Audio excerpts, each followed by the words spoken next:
Owner x9a 5G mobile ഫോണാണ് ഇത്. ഈ മൊബൈൽ ഫോണിൻ്റെ ചാർജിങ് ടെസ്റ്റാണ് ഈ വീഡിയോയിൽ പരിചയപ്പെടുത്താൻ പോണത്. 40 വോൾട്ടിൻ്റെ ഫാസ്റ്റ് ചാർജറാണ് ഈ കാണുന്നത്. ഇതിൻ്റെ കേബിളും കാര്യങ്ങളൊക്കെ കാണിച്ചു തരാണ്. പിന്നെ ഇതിൻ്റെ ചാർജിങ് ടെസ്റ്റാണ്. 0 എന്നാണ് ചാർജിങ് ടെസ്റ്റ് നടത്തുന്നത്. 1% തുടങ്ങിയിട്ടുണ്ടാവും. 1% മുതൽ തുടങ്ങി 7:56 ടൈമാണ് ഇവിടെ.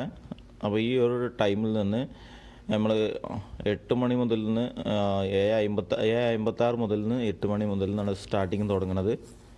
2% ആയിരിക്കും 8 മണിയാകുമ്പോൾ കാണിക്കുന്നത്. ഇനി ഇവിടുന്ന് ഞാൻ സംസാരം ഉണ്ടാവില്ല. ബാക്ക്ഗ്രൗണ്ട് മ്യൂസിക് കൊടുത്ത് നിങ്ങൾക്കിത് ചാർജ് ഫുള്ളാവുന്ന ടൈം വരെയുള്ള വീഡിയോസ് ഈ ഒരു ഇതിൽ കാണാൻ പറ്റും. അപ്പോൾ ഓക്കെ.